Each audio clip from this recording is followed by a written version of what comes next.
Hello guys, आपका friend Himanshu Garg आज फिर एक नई वीडियो लेके आया है।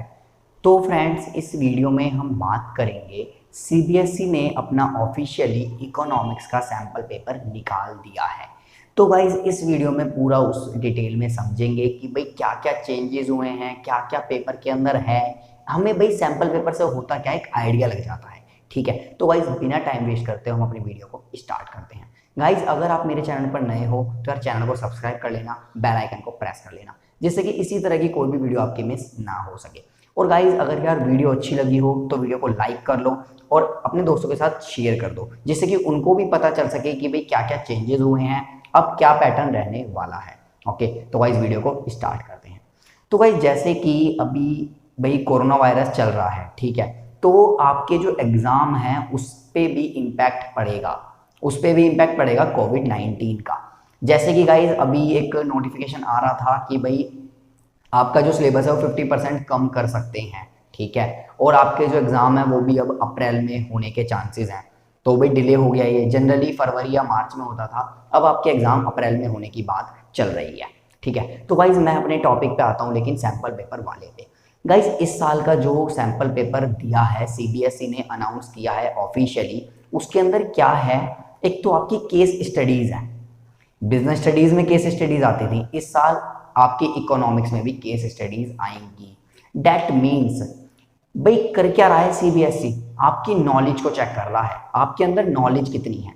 अभी न्यू एजुकेशन पॉलिसी आई थी, उसके अंदर नॉलेज पे ध्यान दिया गया था, तो वही चीज सीबीएसई अब यहाँ पर चेक करेगा कि आपके अंदर नॉलेज कितनी है।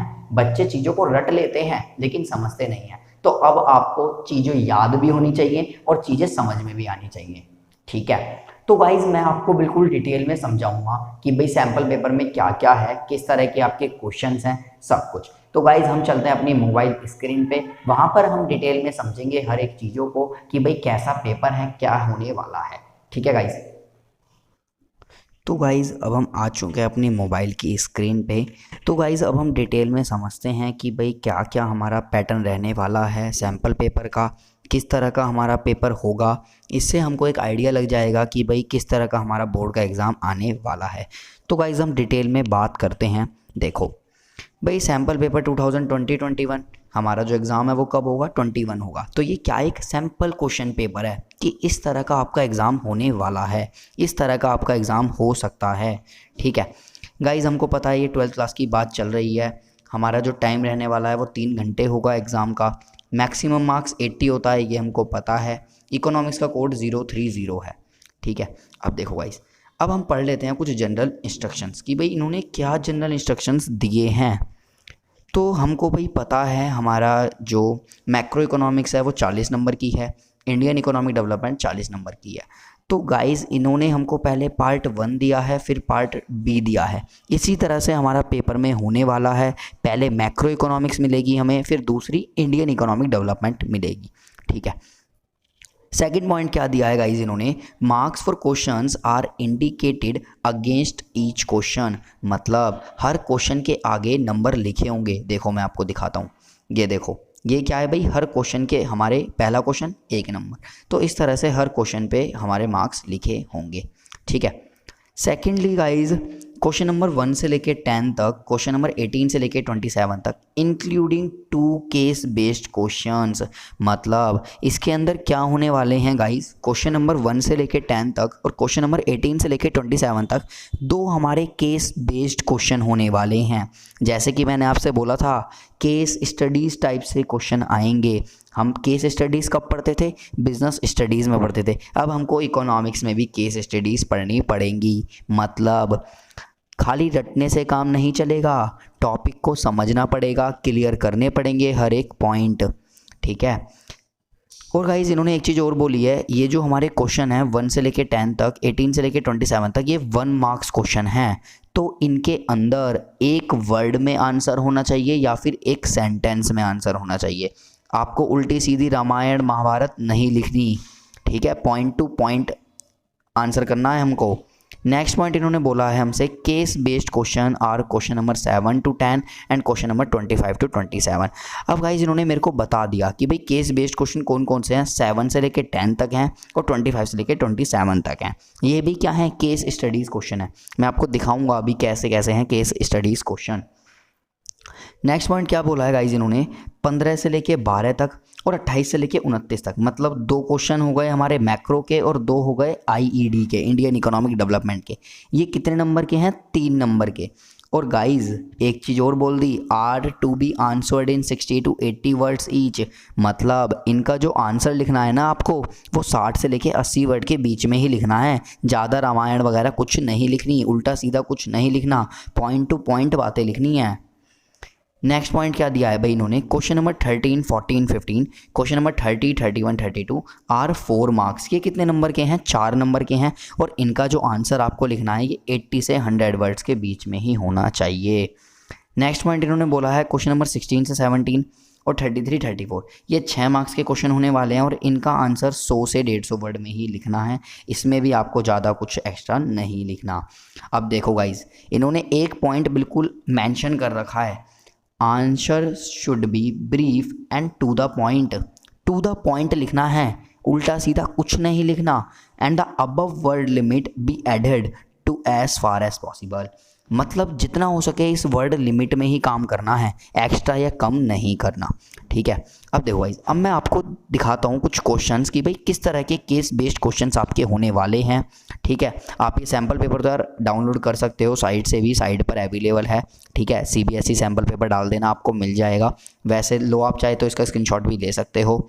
ठीक है, अब देखो मैं आपको दिखाता हूँ कुछ केस बेस्ड क्वेश्चंस। यस, अब गाइस केस बेस्ड क्वेश्चन से किस तरह से बनाएंगे, एक तो एट दैट टाइम जो हमारा चल रहा है कोरोना वायरस की सिचुएशन, तो उसके बेस पे भी आपको क्वेश्चन मिल सकते हैं कि भाई कोरोना वायरस से किस तरह से, मतलब कोरोना वायरस से रिलेटेड आपको क्वेश्चंस कुछ मिल सकते हैं। जैसे कि आप क्वेश्चन नंबर 2 ही रीड कर रहे हो, इन दी प्रेजेंट कोविड-19 टाइम्स, तो ये क्या है गाइस, केस बेस्ड क्वेश्चन है। इसको हम क्या बोलते हैं, केस बेस्ड क्वेश्चन। ठीक है, नेक्स्ट क्वेश्चन दिखाता हूँ मैं आपको और भी केस बेस्ड क्वेश्चन। गाइस इस वीडियो में मैं आपको सिर्फ क्वेश्चंस वगैरह दिखाने आया हूँ कि भाई किस तरह के क्वेश्चन होने वाले हैं।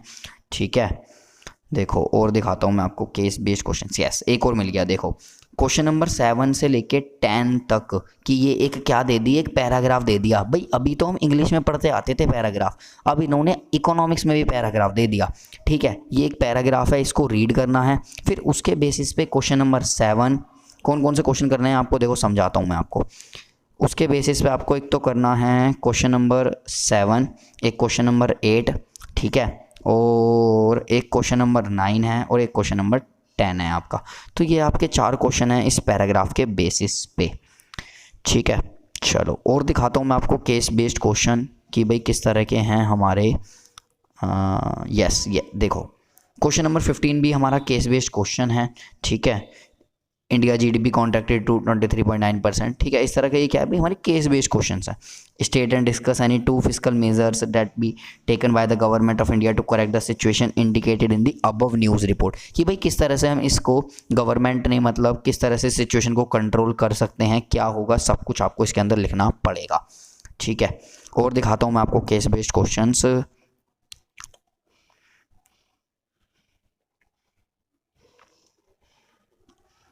1 मिनट। यस, देखो गाइस अब ये बिल्कुल नए तरह का क्वेश्चन है, आज तक ऐसा क्वेश्चन नहीं देखा गया इकोनॉमिक्स के एग्जाम में।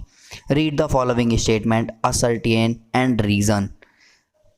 कभी देखा है आपने असर्टेन और रीज़न, कभी आपके एग्जाम में आए हों? आप पिछले साल के सैम्पल पेपर उठा के देखना, ऐसा कुछ नहीं था। तो इस साल इन्होंने एक नई चीज़ और इंट्रोड्यूस कर दी। ठीक है, ये देखो एक और क्वेश्चन आ गया इसी का, और मैं आपको क्वेश्चन दिखाता हूँ। देखो ये भी हमारे केस बेस्ड क्वेश्चन है। देखो इन्होंने साफ साफ लिख रखा है, hypothetical case study, carefully and answer the question number 24 to 27 on the base of the same.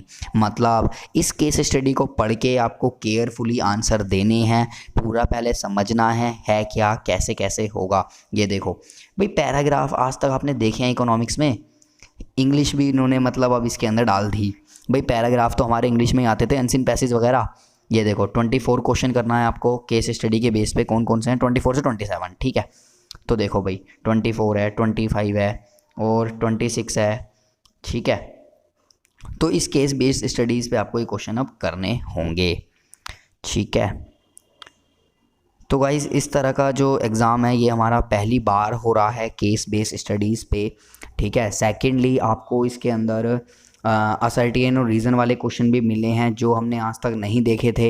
ये सब चीज़ें गाइज़ अगर आप मतलब बड़े लेवल पे जाओगे, ग्रेजुएशन पोस्ट ग्रेजुएशन करोगे तो ये चीज़ें आपको मिलती हैं, लेकिन अभी ऐसा कुछ नहीं था। इस साल ये इन्होंने नई चीज़ इंट्रोड्यूस करी है।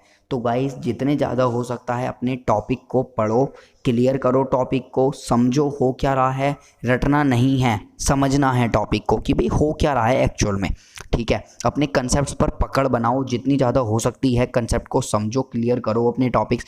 और गाइज सेकेंडली एक चीज़ और है, अब गाइज आपको करना क्या होगा, अपने कुछ सैम्पल पेपर्स वगैरह आप करो बैठ के, ठीक है। अब जैसे कि इन्होंने ये नया पैटर्न निकाला है तो इसके बेसिस पे नए सैम्पल पेपर भी आएंगे मार्केट में, ऑनलाइन भी अवेलेबल होंगे, तो उनको निकालना और उनको करना, ठीक है। तो गाइज़ मैं आई होप आपको ये वीडियो अच्छी लगी होगी। अगर गाइस वीडियो अच्छी लगी है तो प्लीज़ यार लाइक करना, कमेंट करना, अपने दोस्तों के साथ शेयर करना, जिससे कि उनको भी पता चल सके कि भाई हमारा नया एग्ज़ाम पैटर्न क्या होने वाला है, कैसा हमारा पेपर इस साल आने वाला है, जिससे कि आप पहले से ही प्रिपेयर हो जाओ कि भाई किस तरह से हमको अब अपने कंसेप्ट पर पकड़ बनानी है। Please subscribe my channel and press the bell icon for latest notification of